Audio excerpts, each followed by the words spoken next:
Witam bardzo serdecznie w kolejnym podcaście omawiającym platformę e-learningową projektu Learn to Create. Przenieśliśmy się teraz do modułu czwartego, który jest modułem bardzo praktycznym, omawiającym relacje pomiędzy nauczaniem zawodowym w przemysłach kreatywnych a konkretnymi przedsiębiorstwami i ich potrzebami w zakresie nauki miejscu pracy. Moduł ten rozpoczyna się jakby wyjaśnieniem dla pracodawców korzyści płynących z nauczania nauki w miejscu pracy w przemysłach kreatywnych.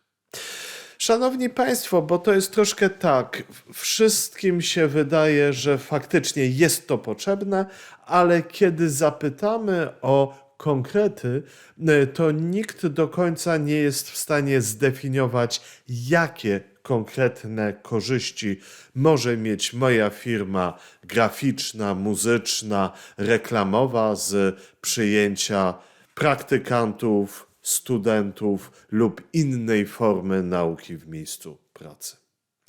W tych naszych podcastach dzielę się z Państwem moimi doświadczeniami ze studia Diaton, kiedy miałem pierwsze doświadczenia z WBL-em, kiedy jeszcze w okresie studiów sam stałem się poniekąd i pracodawcą, i kreatywnym przedsiębiorcą w przemysłach kultury. Właśnie, jakiego wtedy potrzebowałbym pracownika? Jakim ja powinienem być pracownikiem i które umiejętności i cechy powinny były być wcześniej przygotowane i czego miałem już umieć z wykształcenia formalnego? No i tutaj właśnie wiele aspektów się rozjeżdża.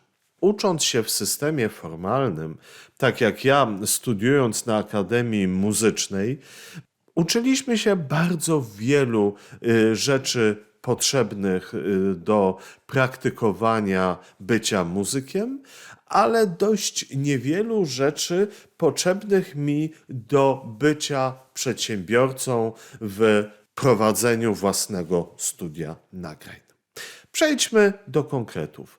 Potrafiłem bardzo dobrze rozpisać partyturę na różne składy wykonawcze, od małego zespołu instrumentalnego do nawet zespołu orkiestry smyczkowej, ale w studiu nagrań nigdy tego na dobrą sprawę nie potrzebowałem.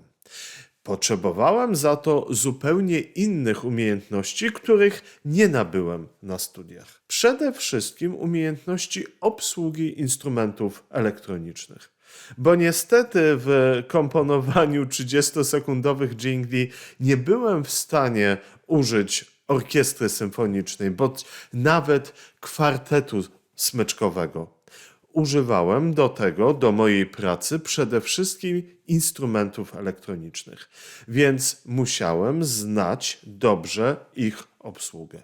Drugim aspektem, którego absolutnie nie wyniosłem z nauki formalnej na Akademii Muzycznej, była umiejętność używania oprogramowania muzycznego. Konkretnie programów do edycji dźwięku. One wtedy były jeszcze bardzo raczkujące na początku lat 90.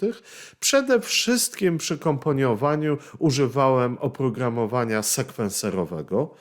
Na żadnym toku studiów nie uczyłem się, w ogóle nie widziałem na oczy wcześniej takiego oprogramowania. Myślę, że współcześnie już jest znacznie lepiej, że to połączenie programów studiów z faktycznym zapotrzebowaniem na konkretne umiejętności u pracowników działa coraz lepiej. I o tym jest właśnie moduł czwarty, mówiący o tym połączeniu pomiędzy nauczaniem zawodowym w przemysłach kreatywnych, a konkretnym zapotrzebowaniem na umiejętności u pracowników.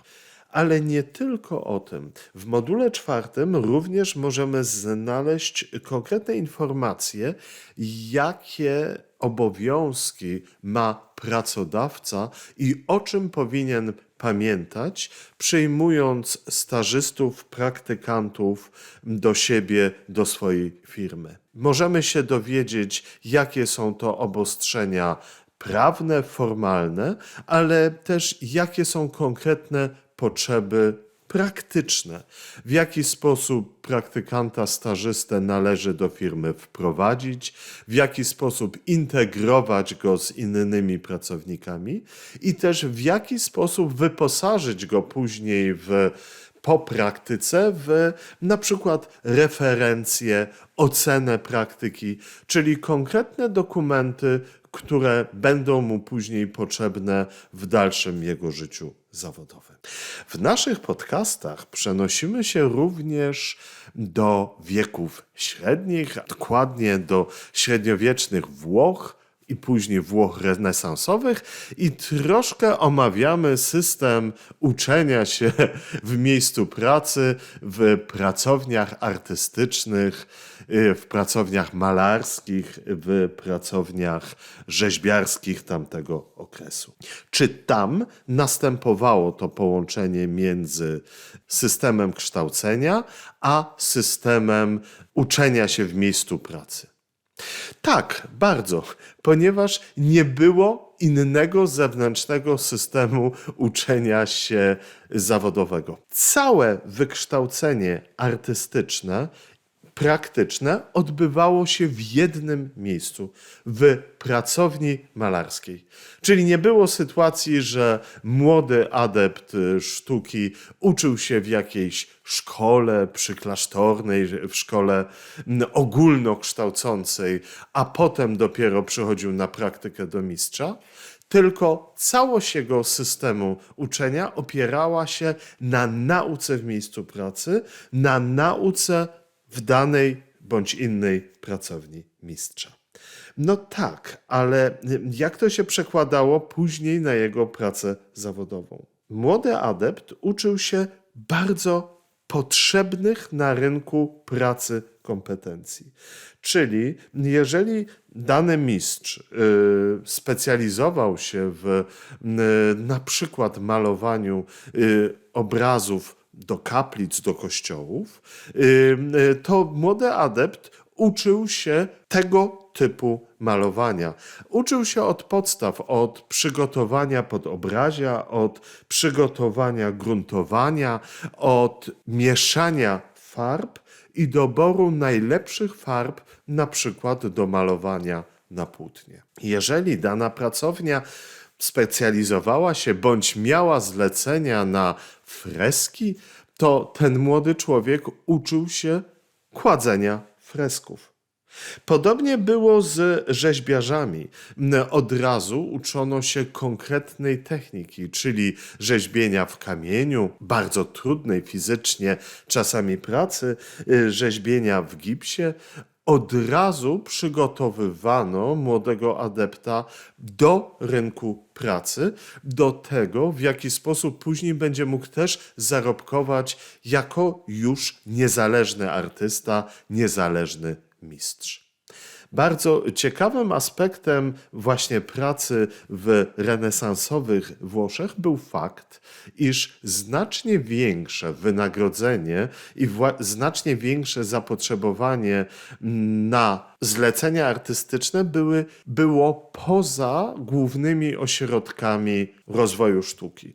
Czyli we Florencji, tam gdzie było bardzo wielu artystów, płacono im znacznie mniej, a na południu Włoch, gdzie tych artystów było mniej, płacono im znacznie więcej.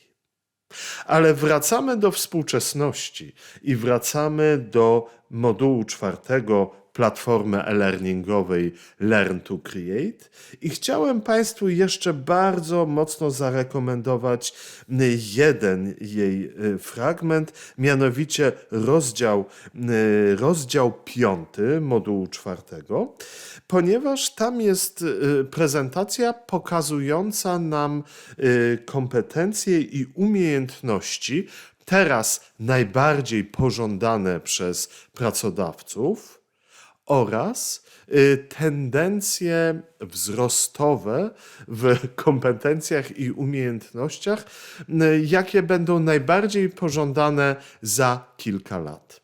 Jest to niezwykle interesująca prezentacja, ponieważ pokazuje nam, trenerom, nauczycielom, jak powinniśmy kształcić młodych ludzi, które kompetencje powinniśmy w nich rozwijać, ale również które kompetencje powinniśmy sami u siebie rozwijać i czego powinniśmy się uczyć, abyśmy byli konkurencyjni na rynku pracy i aby nasi podopieczni znajdowali najpierw jak najwięcej możliwości praktyk i staży zawodowych w konkretnych zakładach pracy, a to przekładało się w zatrudnienie i przygotowanie jak najlepszych pracowników dla przedsiębiorców działających w przemysłach kreatywnych i przemysłach kultury. Dziękuję Państwu za uwagę i zapraszam do wysłuchania pozostałych podcastów omawiających moduły e-learningowe platformy Learn to Create.